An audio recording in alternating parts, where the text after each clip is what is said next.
Thank you, everybody. Thank you for joining our Zube lecture series. My name is Frank Slieger, Associate Professor of Landscape Architecture. And I'm just going to give you some short introduction here. So yeah, we're having the pre-last, I call it the pre-last lecture today. We have a lecture next week, our last lecture for the semester. And it's an LAP GDA committee.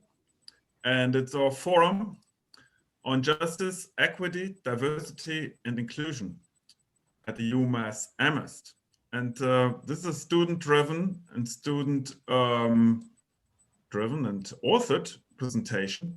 So also please come next week. Also, final conclusion of our semester Zube lecture series on Thursday, April 22nd. And thank you for everybody behind the scenes here, Nathan. Thank you for giving a great introduction with your tunes, and of course, Stacy. Yeah, I will hand it over now to Tito Eisman, who will introduce our today's lecture. Excellent. Well, thank you for that, Frank. So I am really honored to have the opportunity to present Dr. Angela Loder, whose work I first encountered in 2015. I think it was about a year prior, as a doctoral student, if I'm not mistaken, at the University of Toronto. She had published an article about office workers' perceptions of green roofs in Chicago and Toronto. And this research found that wilder or prairie or meadow style green roofs were more likely to be associated with fascination and creative thinking and calmness and well-being than small stature sedum green roofs. And this is actually quite relevant for us, since it's unfortunate you weren't able to visit us, Dr. Loder, but we actually have a really nice green roof in our new building. Nice. And so for me, this was interesting because roughly 10 years prior to that, I had written several articles for Landscape Architecture magazine about what was then a nascent emerging green roof movement. So it was fascinating for me and exciting, I should say, to see this research coming out now in 2015, showing the actual benefits that these once novel but increasingly common urban greening interventions could have. Since then, Angela has gone on to publish a book entitled Small Scale Urban Greening, Creating Places of Health, Creativity, and Ecological Sustainability. And this is one of the most comprehensive looks at the 21st century emergence of a new urban greening and landscape planning and design movement predicated largely on the repurposing of post-industrial lands, as well as infrastructural surfaces such as roofs, walls, and elevated rails. This, of course, reflects my personal research interests in urban greening. And as mutual scholars of this movement, it is exciting for me to see that Dr. Loder is arriving at many of the same understandings that I have, namely that power dynamics, otherwise known as governance, symbolism, in particular the symbolics of nature, and associated aesthetics are critical factors in understanding the human relationship to urban nature. And accounting for these factors in landscape planning and research and practice is essential for creating places that nurture human and ecological health and promote successful and equitable urban communities. Dr. Loder has over a decade of experience in interdisciplinary research and partnerships focusing on building occupant health, well-being, and the built and natural environment. And she is currently the Vice President of Research for the International Well Building Institute. So she is at the vanguard of bringing urban greening into practice. And I also consider her a leading scholar of contemporary urban greening. And so I'm really honored that she can join us for today's Zube lecture. So with that, please join me in welcoming Dr. Loder with a warm Zoom-style applause. Thank you, Tio. I should hire you to write the abstract for the book. You did such a great job. And it's an absolute pleasure to be here. I know that we have a lot of Zoom fatigue these days. So one of the advantages, though there's lots of pretty pictures, one of the advantages of my field is that I get to put pretty pictures of nature up. If you are having Zoom fatigue, feel free, especially if you have a smartphone, put the headset in, go for a walk. You can keep glancing at your phone, but go for a walk in nature and listen. Be delighted to have you be able to do both. So I'm going to share my screen here. And I say this, I'm sure many of you have had multiple instances of back-to-back meetings. Can everybody see that? Looks good. First screen, perfect. Well, I'm delighted to be here today and with other scholars looking at this question. This book really did come out of some of that doctoral work of looking at these trends for urban greening and saying, what is different about what's happening right now? And why are there conflicts around so-called everybody loves nature? Isn't nature a great thing? So I'm really talking today about the green city. What does this look like right now? Balancing health, equity, and thriving in a pandemic world. And it really came up because I saw these transformation of abandoned rail lines into an elevated linear park in New York City. That really, at least in North America, really captured the public imagination. And I think it started the conversation about reimagining the role that vacant, post-industrial, or wild urban land could play in public health and spaces. And this really represents a trend that I cover in the book about urban greening seen as an increasingly popular solution to multiple problems, whether they be ecological, social, or amenity problems. And this has captured both academic and policymaker interest. Now, the benefits of nature are well known, at least probably for this audience. This is not the first time that nature is being integrated into the city. We've seen that with, say, the City Beautiful movement, more recently, the latter part of the last century around ecological goals for urban greening. And this has been really reinforced by the value of urban parks in COVID. Lots of articles, I think a new one came out just today, about the value of green open space because of the next to or near zero transmission rates outside and the availability of sunlight, as well as the mental health benefits.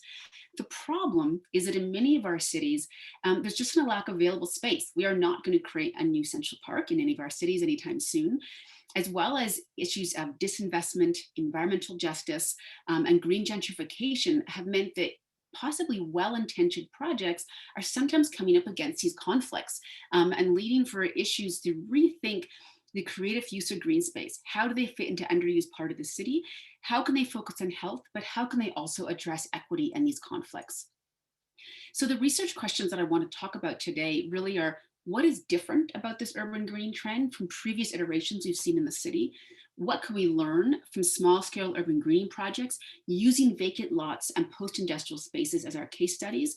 And how can small-scale urban greening shift our relationship with public space while supporting health and equity? Now, I use the term small-scale urban greening here, even though some of these projects in the end, this is the Philadelphia's rail park, are actually quite large, but small-scale urban greening is a term used in the fact of the way that they're implemented. It can be by parcels, sometimes started by pilots, more of a tactical urbanism approach and less like a giant plot of city land that is able to be transformed, which almost never happens. So some of the context for this, as Theo mentioned, came out with a book last year, and this is drawing on recent research. For the academics on the line, this is based on extensive literature review, policy analysis, and media scan. I don't go into the details of the policy here, but for any policy wonks on the line, there's lots of detail in a whole policy chapter to read if you're interested, as well as 26 semi-structured interviews with key stakeholders and researchers.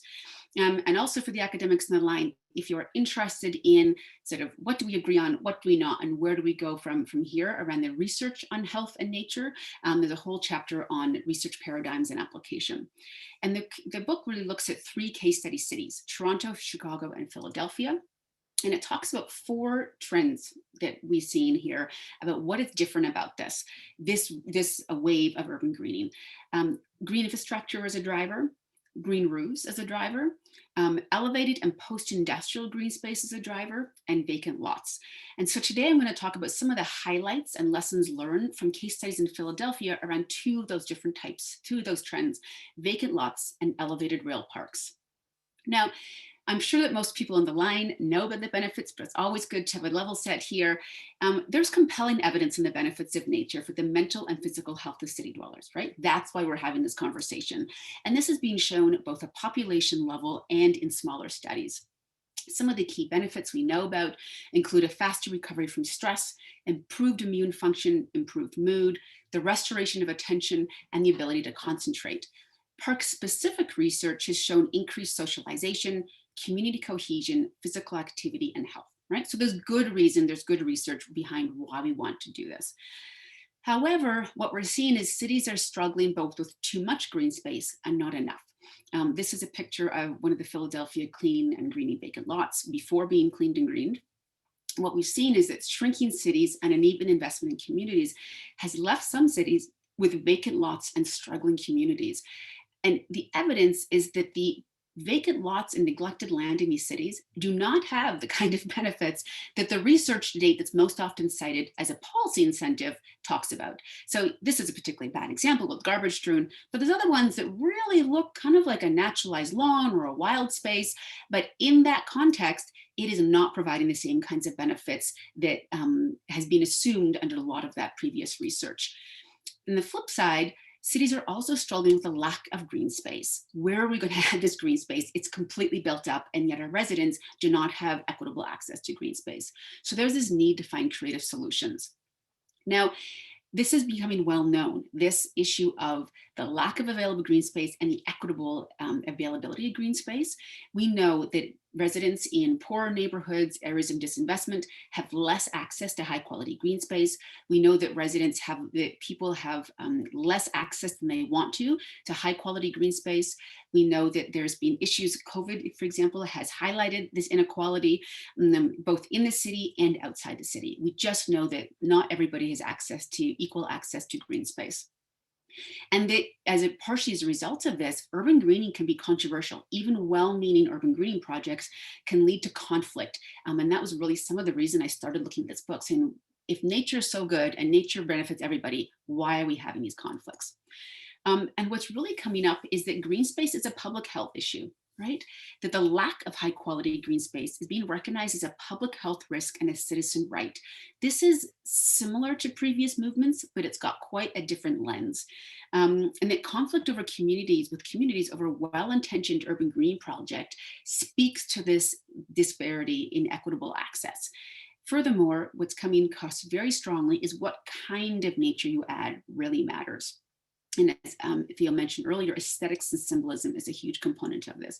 This is an image of one of the vacant lots pre-cleaning and greening in Philadelphia. But it doesn't look terrible. If you took the fence away, it's got nice grasses and branches. You might not think it's terrible, but what we're finding is that context matters. So let's look at what the case studies tell us. I'm going to look at Philadelphia and Chicago's vacant lot programs and some of the key highlights of those case studies.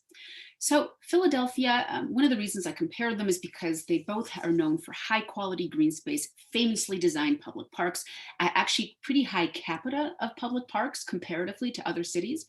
But Philadelphia also recognizing that these benefits are not equally distributed, and their current policies explicitly call it a lack of high quality green space as a public health risk. Now this is new. Public health traditionally has not really addressed green space. The departments in the cities are separate. It's a nice to have, not as a public health risk, similar to, for example, air quality. The city of Philadelphia is partnered with a lot of academic research institutions, especially Charlie Branish and his team and USDA Forest Service, and they've really recognized and done studies on what is the impact of having these vacant land. And they found that their land care program, their so-called cleaning and greening, you can see some examples here, really led to reduction of its in violence, crime, and fear, as well as mental and physical health benefits. And I presented on this with some colleagues of mine, Mardell Shepley at Cornell and Naomi Sachs, and Naomi's right up here in the corner here, on what some of these benefits are. So they're really finding a lot of benefit in so-called cleaning and greening. So Philadelphia's vacant lot program really builds on this land care work. And this is a picture of that cleaned and green lot we saw earlier, showing that if you clean and green these lots, there's a reduction in violence, depression, self-reported poor mental health. Importantly, the city is recognizing, and this is important because we've got traditional bureaucratic barriers, that the vacant lot falls to the city, even if it's privately owned. So some of the city officials are saying, even though the city doesn't own all the vacant lots, we own the problems that come from the vacancy. And they have multiple policy instruments to support their vacant lot revitalization program. And it really here, it blends equity, comprehensive planning, so it links to their comprehensive planning documentation, and for Philadelphia, explicitly links to their ecological, here, stormwater goals. There's a whole chapter on how Philadelphia does that, but this really links to their key target goals for the vacant lot program. So they have a policy goal of creating 500 greened public acres to address the 200,000 or so residents that the city of Philadelphia has identified do not have access to a park within a 10-minute walk from their neighborhood. And this is integrated with their larger urban greening and revitalization programs. The size of the acre is directly linked to the amount of stormwater that needs to be captured as part of their clean water green infrastructure allowance from the EPA. And they have lots of programs and policies to support this. Any policy wonks, I'm happy to talk about it, but it's pretty fascinating the way they've been able to make this work. This has been supported by a cabinet level position, key stakeholder organization support, and also supports their work with as a 100 Resilient Cities recipient, and did start as a pilot. So let's look at a case study here, Heston Garden. This is a former industrial site in Hestonville, West Philadelphia. This really started from bottom-up planning. So Councilman Jones did extensive community outreach and co-planning, and they worked with the Philadelphia Water Department to make sure that this particular project got funding, as well as had to address stormwater goals. So this particular site managed over 430 gallons of stormwater. Now, there are pipes and other containment things under the ground, but this rain garden is part of the main goals here. So this has social, economic, and health benefits from the access to nature, seen in the rain garden, a sidewalk, benches, gazebo, a artist mural, as well as a fence to show that it's the cues to care, that it's cared for. Now, a note here, the Philadelphia Water Department has said in interviews, they're having to rethink how they do things. They tended to have an engineering approach, come in, fix it, done. And they said they've had to completely rethink this and build community outreach and community goals into their line item in their budgets and have that as part of their development process. So this is a picture of the finished garden. You can see part of that beautiful mural on the back. And the evidence to date shows that it's been highly used by the community, provides so-called eyes in the street, which has been linked to an increased sense of safety and community viability. And of course, it provides benefits from access to nature. And the key here is quality and usability. So the goal from the city officials was not only to rebuild just the amenities and the infrastructure, but the communities. Because when the community participates, they take ownership and ultimately become the stewards of these amenities. This is really important because, of course, plants are very different from just regular infrastructure. They need maintenance. And they found that if the community doesn't take ownership of it, it falls apart. And of course, is a disincentive to take any kind of ownership. So what are some lessons learned from the Philadelphia case study? Well, it's showing that while urban green space can be valuable, it's highly dependent upon social, economic, and aesthetic contexts. This is really in contrast to the nature RX or nature prescription work, which tends to be value and context neutral, saying, you know, doctors writing prescriptions, go out for a walk in nature without asking, is it safe? Is it accessible? Do you feel valued as part of this community? What kind of nature do you have access to? Do you even have access to nature, right? And I'll talk a little bit about some of those gaps later on, but this really is contrasting with some of this value neutral research, which is the most research traditionally cited by policymakers because it tends to be quantified. And it shows you can actually have urban greening projects which successfully blend ecological, here stormwater, social and economic goals for urban greening. And it also has the potential to align with other policy initiatives, so green corridors, transit corridors, as well as stormwater. So one of my favorite pictures of Chicago, makes me want to visit again.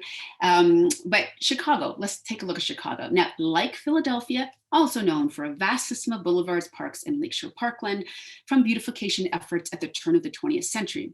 However, years of disinvestment, racism, and car-oriented development led to uneven and unequal access to high-quality green space, so much so that in the 1980s, the city Chicago Park District was sued over the lack of access for Black and Hispanic neighborhoods. And while the former Mayor Daley did put extensive efforts into revitalizing the city through urban greening programs, one of which was the Green Roof Program, which led them to be the #1 green implementer for a decade in North America, these really helped beautify the city, but the neighborhoods in the South and the West still suffer from neglect, disinvestment, and poor housing and employment opportunities. The picture here is Millennium Park, one of the key kind of showcase pieces for those urban revitalization efforts, and Millennium Park is in fact a green roof. So in response, the city developed a large lot program as part of a handful of signature initiatives. Others include the 606 Trail we'll talk about, as well as the Beyond Burnham Plan. And this supports policy efforts of Chicago to become one of the most sustainable cities in North America and create over 800 acres of new parkland. Through this program, the large lot program, any resident on the street can buy 1 or 2 vacant lots for $1. If they maintain them for 5 years, they can keep the lot.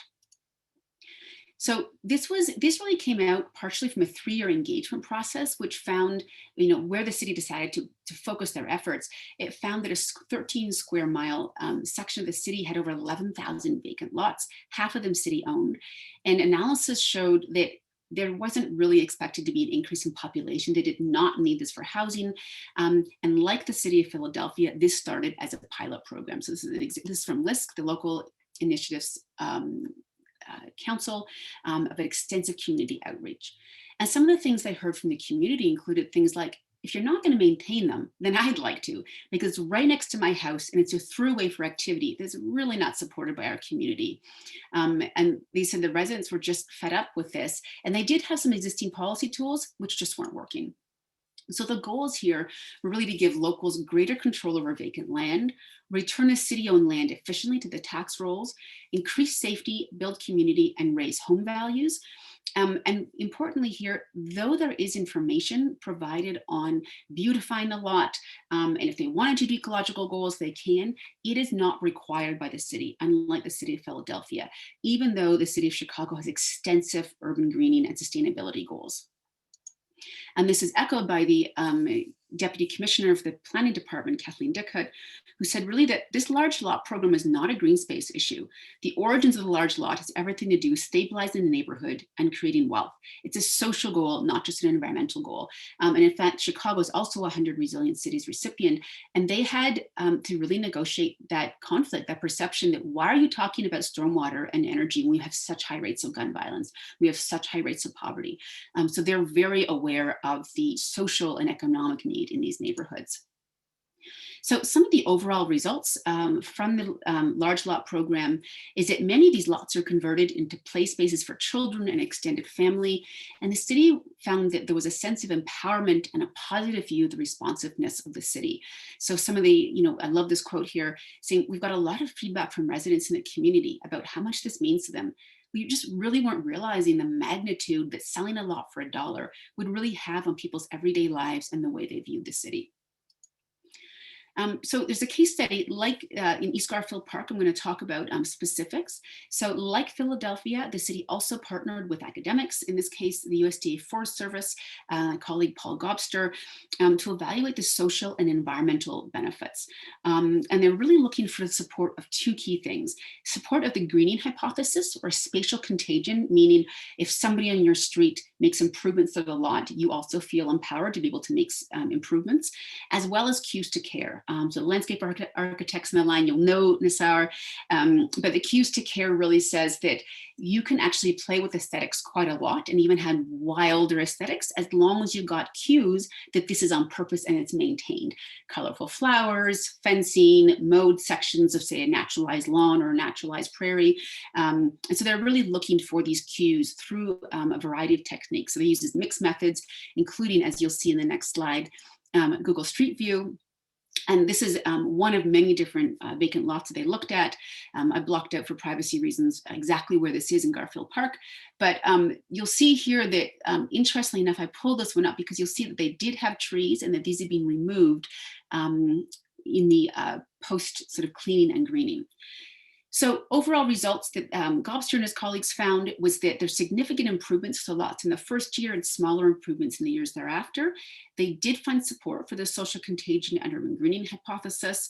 And the aesthetics are very similar to Philadelphia. So cleaning and greening, trimmed lawns and flower gardens. And in interviews, they found the residents felt an increase in safety, pride, and decreased in fear and violence, and increased social interaction.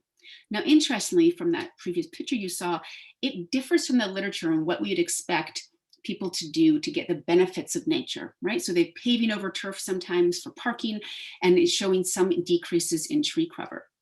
Now, this contrasts with the research on mature trees, that having mature trees in your neighborhood has increased property values, improved recovery from stress, and reduction in crime rates. However, most of this research to date has been conducted on white affluent neighborhoods. There was some research done in Toronto that showed that poor Portuguese neighborhoods also didn't tend to like those trees. So there's been some criticism saying, is this kind of a Euro-American, white Anglo-Saxon kind of Eurocentric preference in the literature, or does this need to be done in different groups? Also, biodiversity is being found to be higher in so-called marginal lands, and higher levels of restoration of attention and reduction in stress has been linked to higher levels of biodiversity or perceived naturalness.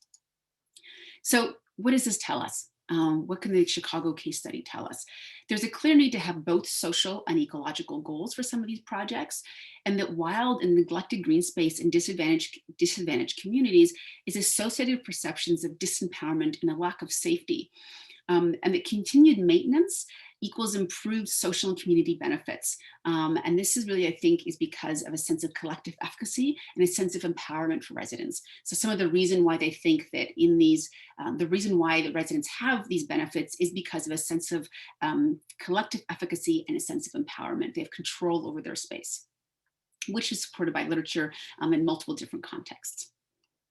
So, but this raises the question, right? How do you balance the socioeconomic needs of neighborhoods with known health and well-being benefits from more biodiverse or wilder urban greening? And this is particularly important given the known cumulative stress, sometimes called toxic stress, from poverty, racism, and violence experienced in many of these neighborhoods. So you might say, okay, that's fine, but what I've cited isn't really what most people think of as typical urban greening projects.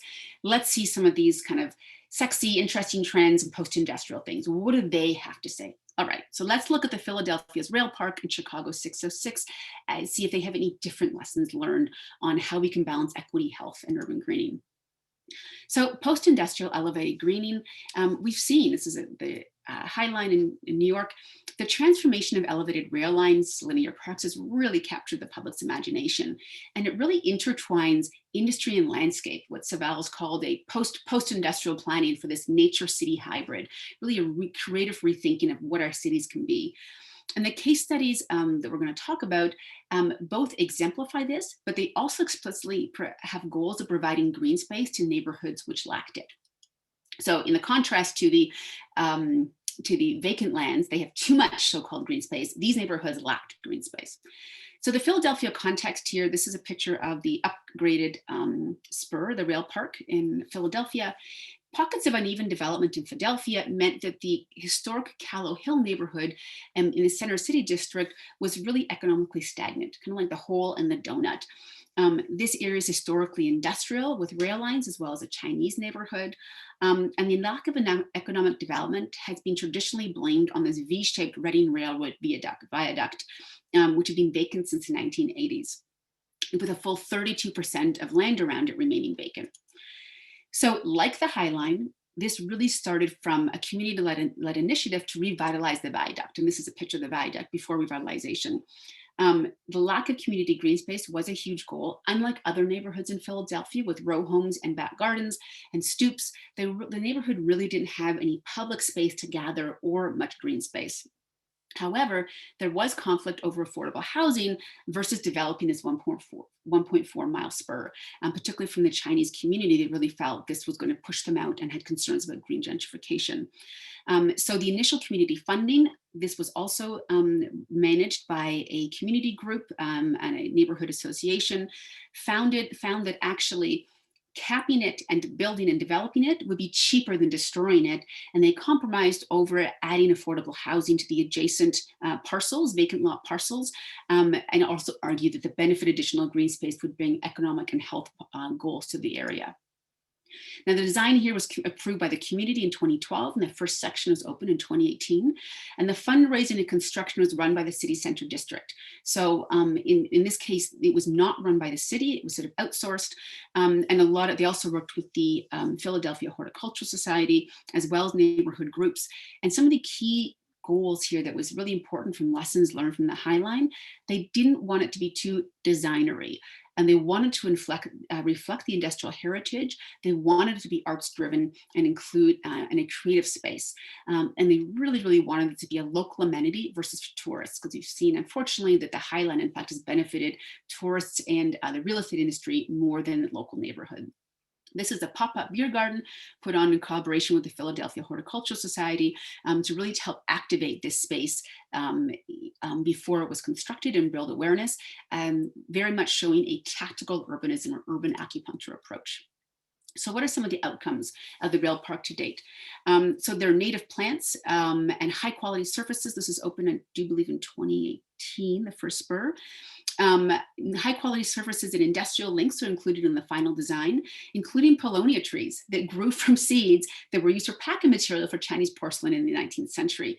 They did extensive collaboration with the Philadelphia Horticultural Society, as well as artists, which really enabled a high level of community interaction and arts projects.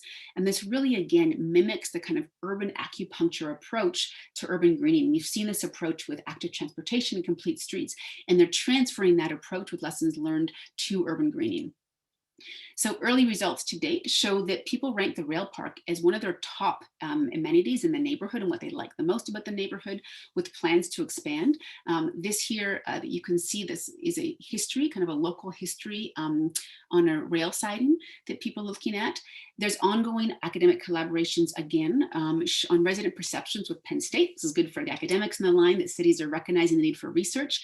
And it really shows a reimagining of what industrial space could be, and showing comfort in some of this wildness and some of this industrial past, instead of just viewing it as neglected and abandoned and a blight on the area. And a key role of that has been the artist role. So let's look at the 606. The 606, this is a picture of it before it got renovated. It really also came through from both top down and bottom up. So they realized, the city did a study of Logan Square and Humboldt Park neighborhoods, and they recognized that they had the least amount of green space and open space and the least amount of opportunities to be able to put some in there, and that they weren't meeting their own policy goals of a certain amount of open space per 1,000 residents. So multiple policy initiatives, community groups recommended the Bloomingdale rail line in the southern end of these neighborhoods as a way to achieve the open space goals of the city. And they definitely were influenced by the success of Paris's Promenade Plantée, as well as ongoing community efforts to keep this at the forefront of people's imaginations. So the 606 really is a result of both top-down governmental support. It was in their policy goals. They weren't meeting their own policy goals, as well as bottom-up community activism. The community group that initiated this really recommended the nonprofit run the development of it and the fundraising, which they did. So it was the Trust for Public Land, and they engaged in extensive community outreach to try to ensure that this would benefit everybody. This is particularly important because the eastern end is a lot wealthier than the western end of the trail. I should mention the 606 is thought of as just the trail, but in fact, technically it also includes adjacent parkland. And importantly, different here than the Philadelphia case study is that initial federal funding drove active transportation goals for this project versus biodiversity or ecology. So the Trust for Public Land also is aligned with their own work. They wanted also to have everyone living within a 10-minute walk of a park.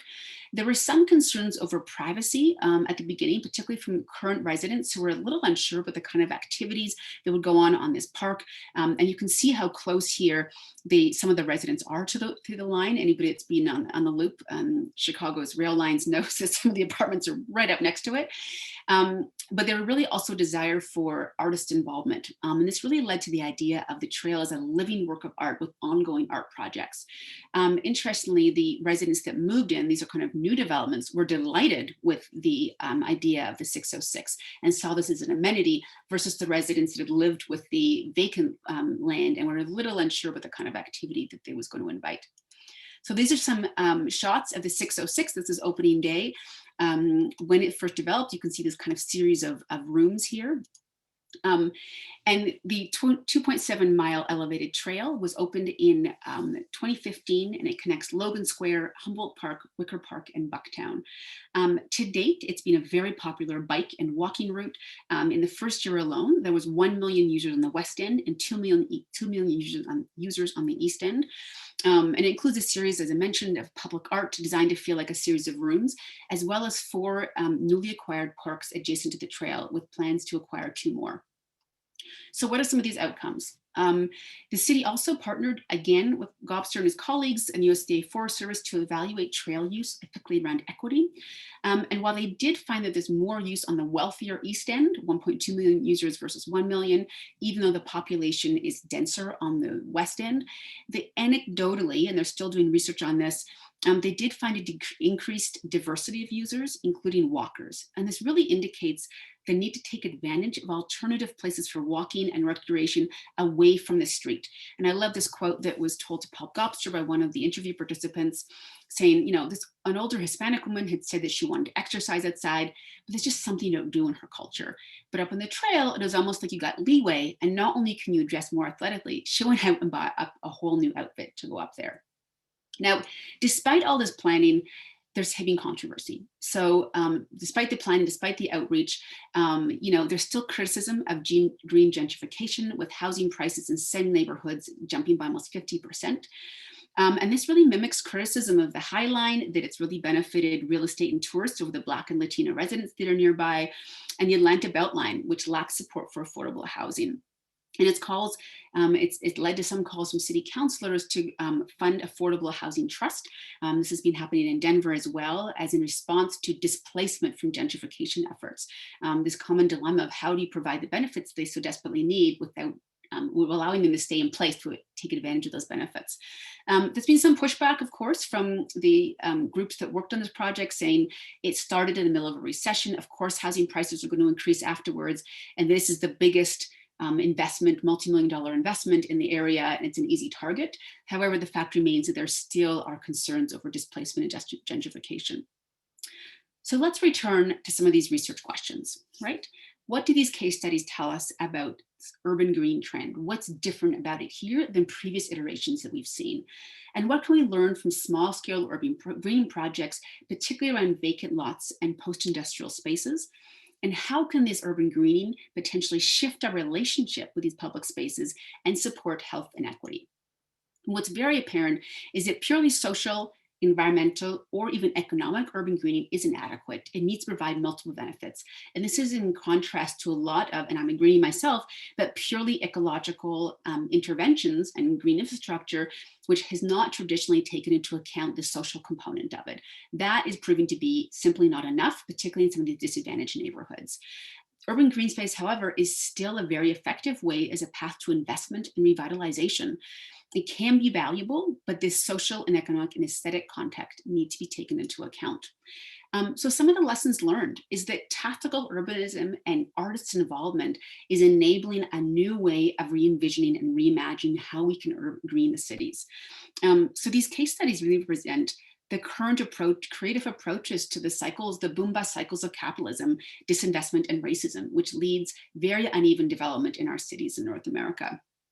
So we know that urban greening as a social and economic solution is not new, but what is new is the creative use of pilots, interstitial spaces, and widespread community engagement and collaboration for these projects. And again, this is lessons learned from Complete Streets and active transportation, healthy eating, active living initiatives that have found this to be very, very effective, kind of a coalition type approach to really bypassing traditional funding and bureaucratic hurdles to creating green space. They've just said, this is not working, it's too siloed. How do we get around this? Show people what it can look like. And this really reflects, this kind of revisioning really reflects a type of what's being termed landscape urbanism. So these monuments into ways of life and work that we no longer require are being converted into promenades and playgrounds, changing what we think cities are for and how they ought to be used. I just love this quote from Savall, the New York Times Magazine, that is really giving voice to this new vision, and I think quite positive vision and the tail end of a pandemic of how we can kind of rethink of these cities and these green spaces. Importantly here, it's highlighting the role of community. So this key role of artists and the creative revision of the space is also recognizing without community buy-in and stewardship, these projects are doomed to fail. And this is even more important when there's plants involved. That they're recognizing that community co-creation and investment, it matters, and it can help give a renewed sense of place, belonging, and pride. I haven't gone into too much detail about sense of place work, although I've done extensive work on it. But there's this opportunity, instead of having the sense of place be one of disinvestment, of poverty, of violence, of having this sense of place be linked to, the pride in the area, native plants, linked to the hinterland, have a different kind of identity formed around something positive around these neighborhoods and this investment. It's also showing that the research, at least the research that is traditionally being cited on the benefits of nature, which tends to come from environmental psychology, tends to be a little more value neutral, isn't enough on its own, that it needs to be accompanied by multiple different types of methods and on the ground community evaluation of how this is working out.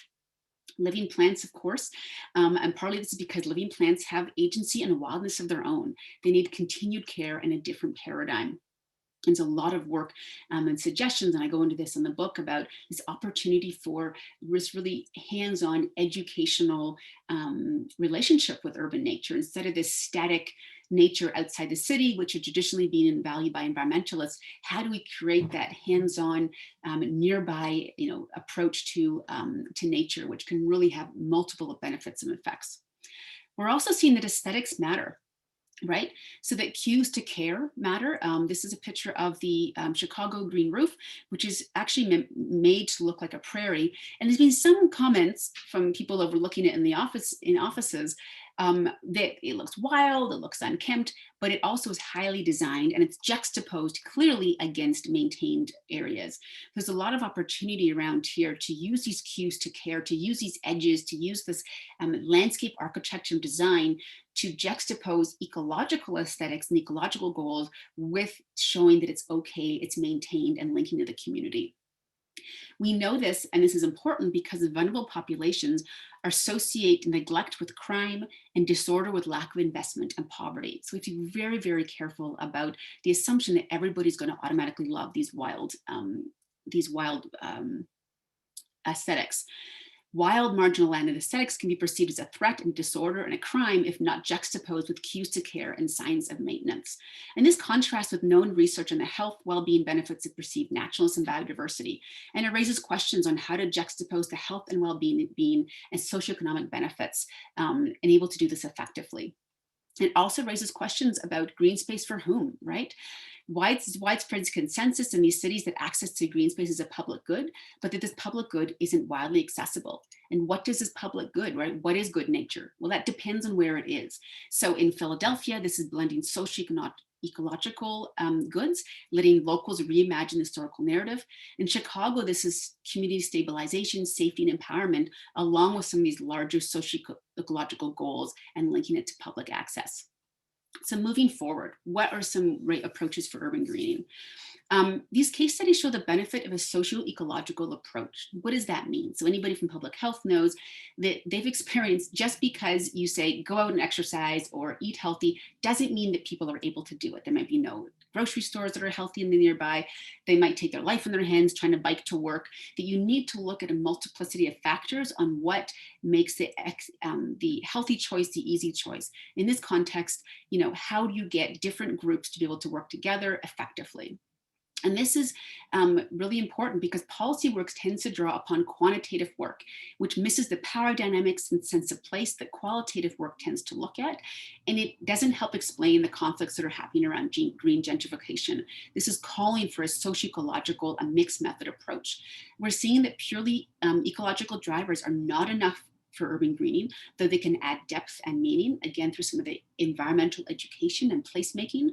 And a sense of place work is meaningful for the lived experience of place. What kind of nature matters? How can you create this sense of place that's a positive experience versus one of displacement? And one way to do this is a case study in Toronto, actually a stormwater rain garden that is adaptive planning. So so-called adaptive planning approach, or safe to fail, is gaining traction in landscape architecture as a way to engage and balance against the knowledge and ecological goals, as well as community needs. So this uses pilots and case studies. It blends ecological and social and community goals. Margaret Gross has got a great example of this in her article. And it can include climate change resilience and adaptation goals as well. It's really a design thinking approach, which allows for multiplicity of voices to be heard equally. And this is really important because high quality urban green space is not going to fix larger socio-ecological problems, but it can help to mitigate and provide respite, help with stress, attention, mood, and a safe space to socialize and play. It doesn't have to be a large park. It can be a small scale urban greening project, and it can fit into the crevices of the city. We can do this in those little interstitial spaces. This is really important because we know there's health and social benefits around nature, right? We know it can increase neighborhood stabilization, cohesion, and with collective green space. We know that it can lead to stress reduction and increased socialization. So some proposals have been that the neighborhoods that suffer from these effects the most are the ones that need high quality green space the most, because it can be stress buffering, potentially mitigate toxic stress. And this is important for environmental epigenetics, the idea that repeated ongoing stress from things like poverty really can impact multiple generations. So they need it the most to have this high quality green space.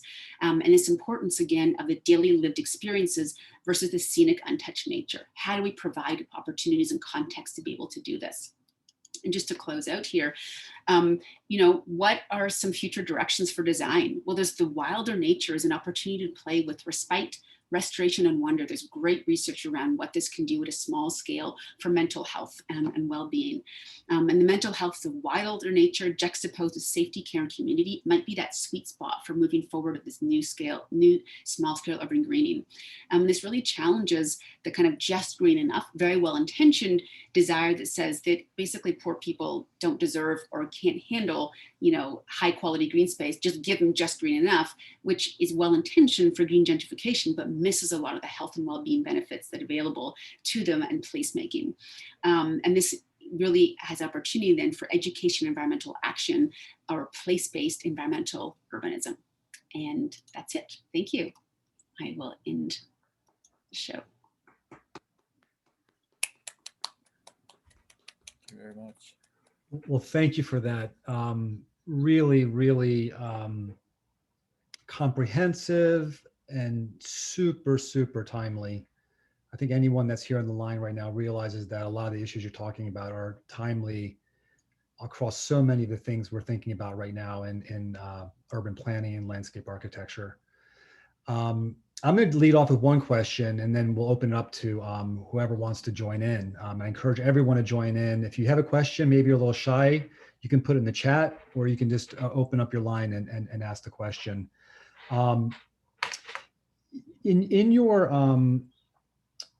In the introduction to your book, you talk about this idea of there's three particular dimensions that need to be considered: the power dynamics, symbolism, and aesthetics. And I think on the power dynamics, perhaps you're referring to issues of procedural justice, the equity and gentrification issue. I think you spoke to that pretty thoroughly here. But I'm curious just to hear your thoughts on this. What you were kind of getting at with the notion of the symbolic and the aesthetic. If you could just unpack that for us a little bit. Why did you elevate that in your book to like one of the most important things that we need to be considering in this new way that we're thinking about urban landscapes today?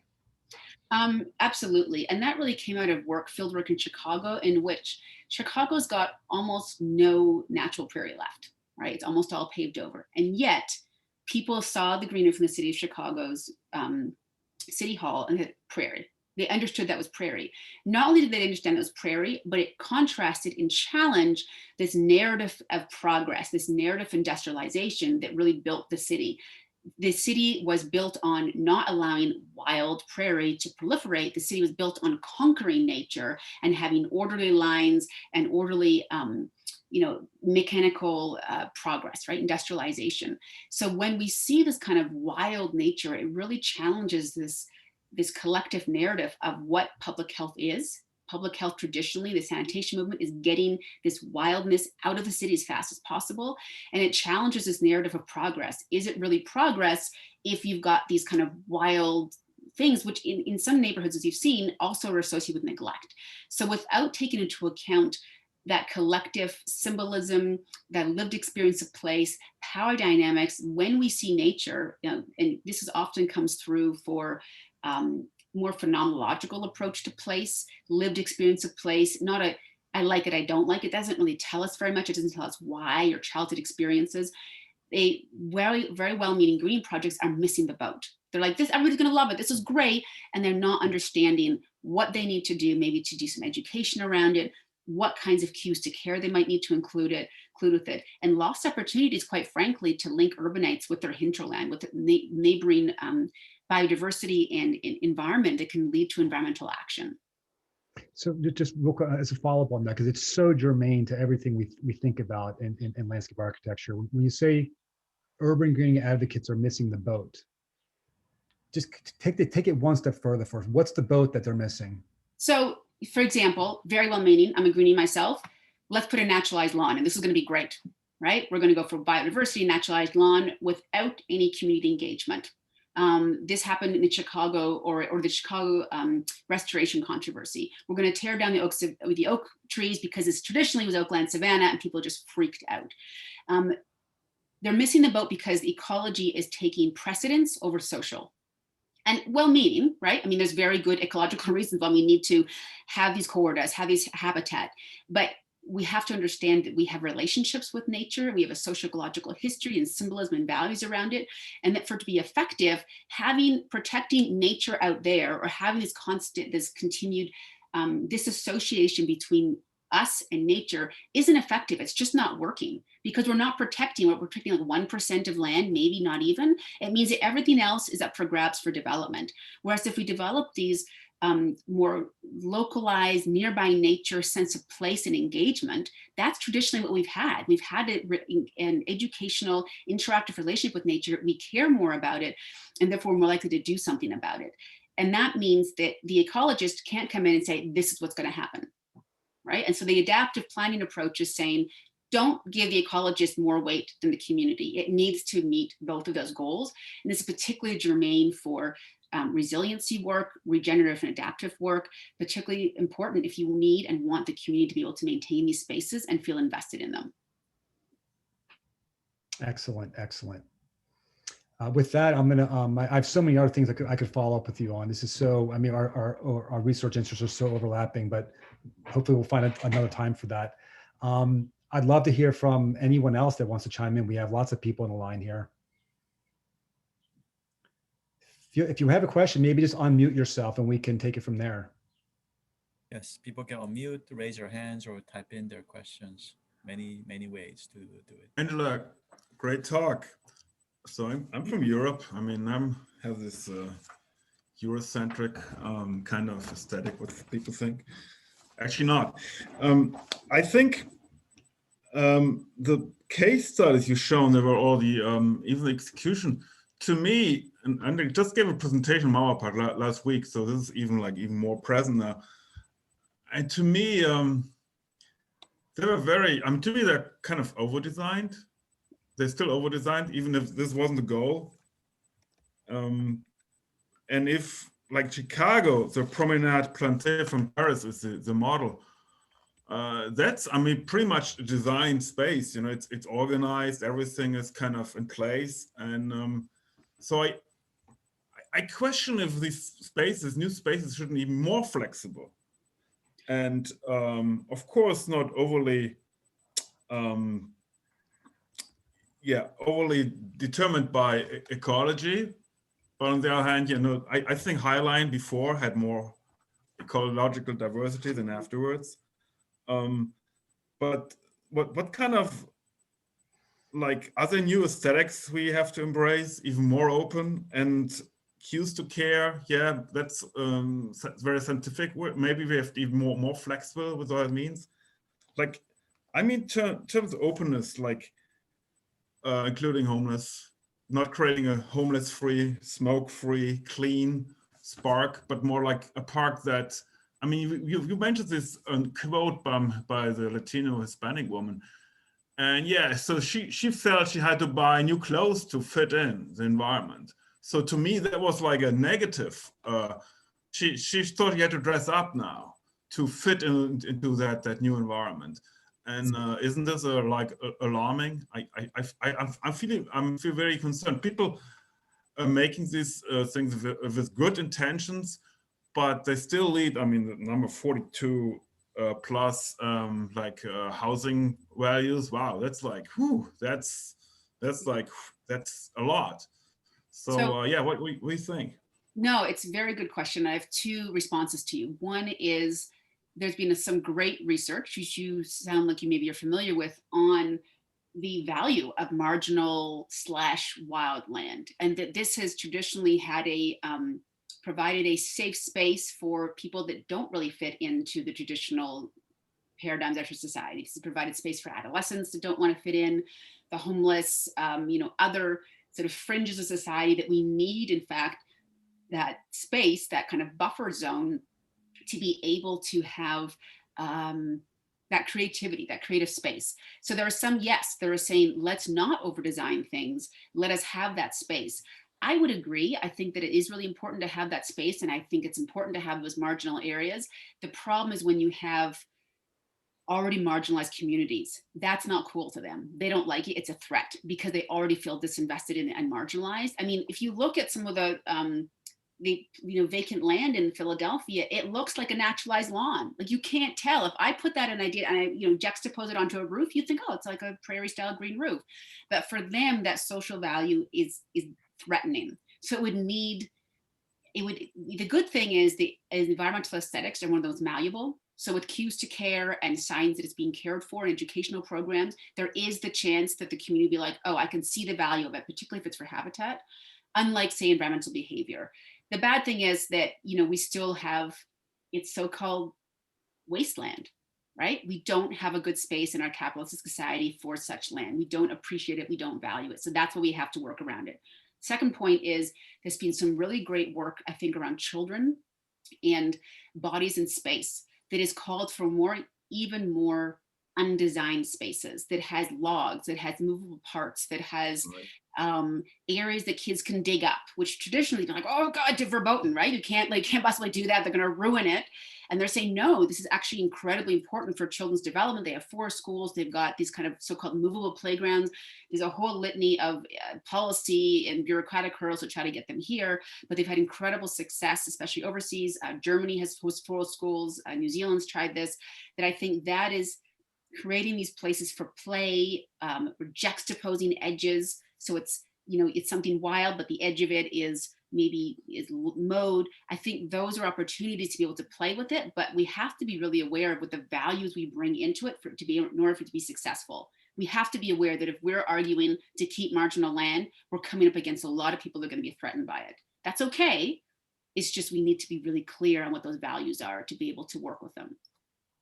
Yeah, I think your vacant lot program, that was great. That showed like, yeah, you have like, you had like a range of things you can do on these, and they're very local too. And maybe these are places where niches are. So, I think if you have a central city project, everybody's gonna jump on that. And it's kind of, it's kind of even diverging or contradictory to find like a margin within a central space because, well, it's centrally located, so everybody's gonna look on that. But these small lots, there's opportunity to find like this freedom, right? Right, and small lots, they can be actually very instructive, right? Especially for small people. They don't need giant wilderness. They're quite happy with the patch of grass. So we have a couple questions online that are picking up on this thread here. Thank you. They're all related to each other. So Brendan asks, are there any significant gaps in research on urban green projects and housing? So that gets into gentrification and displacement. And then in a related question, this is about the equitable representation in policies like the ones you're referencing, as well as in representation in developing the goals.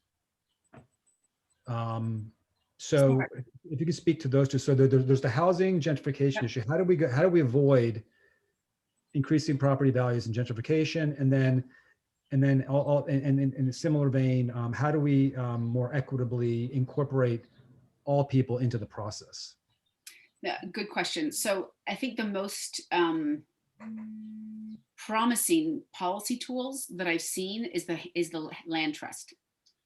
And some, city councilors have said, I don't want to talk about gentrification. I want to talk about displacement, because the argument there, you're stuck, right? These communities desperately need rec centers, and they really need safer communities. They need to have amenities. They deserve amenities too. In fact, they deserve them, probably they need them more than others because they don't have the private ability to do them. And yet what the real problem is they're getting displaced out of those neighborhoods. So there's been some discussions around commonly held land trusts, which allow these amenities to be able to, so investment in the community without it meaning that those community members no longer can afford to live there. I think that's the first thing for the most promising area. And I've seen discussions around that. There's a huge intervention project around I-70 here in Denver with some really disadvantaged neighborhoods, which are being studied to death. They're like, stop studying us, we're not guinea pigs. But one of the things that's coming up is a land trust. How do they be able to stay there? For the second part, in terms of how do you get community involvement, it's really difficult. I will tell you right now that Chicago, or should I say Philadelphia's example, in which they make sure that everybody from different departments that has a say in it is at the same table, and they can make decisions right there and then, like, oh, I can pull money from here, I can pull money from there, has been very effective. Even with that, they're having to rethink how they do projects. So it can't be an engineering project only. And this is particularly true for, say, green infrastructure projects. The engineers have traditionally come in, they're just not trained for it. They're like, this is what I need to do. What, and like community participate, what are you talking about? Like, if they like it, they like it. They don't, they don't. I just got to make sure the water flows, right? It's a rethinking and redoing how we deal with bureaucracy, and it's slow moving. I will tell you that my colleagues up in the city of Toronto told city councilors that some of the American projects dedicate 30% of the project's budget to community outreach, and their jaw just drops, saying, are you kidding me? What do you mean 30% to community outreach? And yet that is how you co-create. That is how you co-create and placemake. That is what you need to do. How you do that effectively in the current way that cities are done means you need to have cabinet level positions. Right? It can't be side of desk. And that's the problem. That a lot of this community outreach has been like, that's nice if you want to do it, but it's not built into, it's an externality. It's not built into the line item. And maybe you need to use, cities are just strapped. Maybe you need to use a nonprofit. I will say that, the Trust for Public Land had so much more time and resources to be able to dedicate to extensive community outreach than the city did. The city's managing 15 projects. Trust for Public Land is managing one at the time. Yeah, I can just add that everything you're speaking to, my particular, I've gone down. We're both broadly addressing the urban greening phenomenon. I've gone down the rabbit hole more directly on trees and tree planting campaigns, but virtually everything you're speaking to right now relates to that as well. So just FYI on that. Yeah. You have to maintain them. Absolutely. Do we have any final questions? I know we don't want to run over too long here. Is there any final question that someone wants to chime in with? Jamie, go for it. Angela, thank you for this talk. I'm really enjoying what it's done for my brain. Something that came up for me that comes up often, that's a theme, is this idea of green gentrification and like providing green space to poor people. I grew up a poor person, and I think there's a piece that gets missed, because poor people are the farmers and the horticulturalists, and we go to the country for respite, and the people who are protecting all of those spaces and caring for them, who are exceptional at it, are generally poor people, but we don't use that knowledge to create research to argue for kind of poor people actually knowing something about green space and adding value to this conversation. And I'm curious if you know of anyone who's actually doing that. or It's an what you excellent think about question. it? Yeah, that's an excellent question. And, I've pushed back against this for years, where the idea is you have to have, jobs or a garden. You have to have, and they juxtapose it with the assumption really underlined that poor people don't deserve nice things, right? Even well-meaning poor people don't deserve nice things, which is absolute ridiculous. But they don't care. They don't care. That is not supported by the research whatsoever. They care just as much as anybody else. They benefit just as much as anybody else, maybe even more. I have not seen, looking at poor communities per se, but I have seen immigrant community research, and I've seen Native group research. So just as I think in the chats, they said that some immigrants view wild spaces as a threat. And, you can laugh saying, oh, these people thought they're worried about their kids going through the grasses. Well, where they're from, there's poisonous snakes in the grasses. And so, yes, they're worried about it. But they often have skills for especially community gardening that have been lost, that so-called, second or third generation Canadians or Americans just don't know how to do this anymore, right? My father-in-law, his grandparents had like the productive Italian garden in, Pittsburgh that they would make captured by hand, and I don't know how to do that. I love to garden, but I don't know how to do all those things. So they're looking at immigrant groups as a way to get some of that knowledge. There is a nonprofit here in Denver that's done incredible work recognizing the fact that in that particular community, very disadvantaged community, that a community garden is not going to work for different reasons, but having a facilitator go and kind of do minor retraining and support and resources to the different families to have them have individual local gardens has worked very well and provided a lot of food security. The second thing I would say is there's been some work, a lot of conflicts, as we know, between preserve the land. Oh, there's natives in that land. That's a little awkward. Do they fit in there? Do they not? And you can't choose either or. So there's been quite a bit of work in international development with different native groups saying it's just not effective. Say we're going to preserve this land, but not deal with the livelihoods of the people that are working there. So the most effective plans worldwide have been, how do we get natives, locals, to care about the outcomes? This is work for wildlife management. This is work for foresting. How can we make this economically viable for them? So in fact, they become the stewards, right? Part of this is it's all fine and dandy to come in and say we want to green the area. But as, what's her name? She did the greening the ghetto. I'm forgetting her name. Brilliant. She's like, why would I bring in other groups when there's 90% unemployment in this neighborhood? And so she trained locals in sort of so-called green jobs and how to implement green roofs and other things. That has to be a key part of the conversation. Is there an economic opportunity here as well, so that it's in their best interest, right? That's part of that socio-ecological approach or the adaptive approach, that it can't just be ecology, it can't just be community, it has to also be social and economic. Yeah, I think you were referring to Majora Carter, right? Majora Carter, yes, and one of my heroes. As Nathan mentioned. Well, this has been a fascinating conversation, and we could continue this for a long time, and I'm sure many people that are still on the line would agree. But unfortunately, we have limited time, and we are so grateful that you did take your time to join us. Thank you for having me. It's been a pleasure. I too could talk about this all day, obviously. Very lucky I get to do this for a everyone to join us for a little great talk. Round of applause again. Thank you so much. Thanks for having me. And with that, this will be up as a recording, I guess, maybe a week or two or something like that, Nathan? Actually, tonight. Oh, by tonight already. Yeah. Awesome. Yeah, we're fast. So, a lot of really good material here, and get Angela's book. Maybe you can put on if you have a link to it. It's the title's in your talk. But it is. Do get Angela's book. I ordered it for the library at UMass as well. Here, the one the link that's coming up quickly is Amazon. I can put it in the chat. Yeah. There we go. Well, thanks again. Thank you for having me. It was an absolute pleasure. What a wonderful way to spend a Thursday afternoon. Yeah.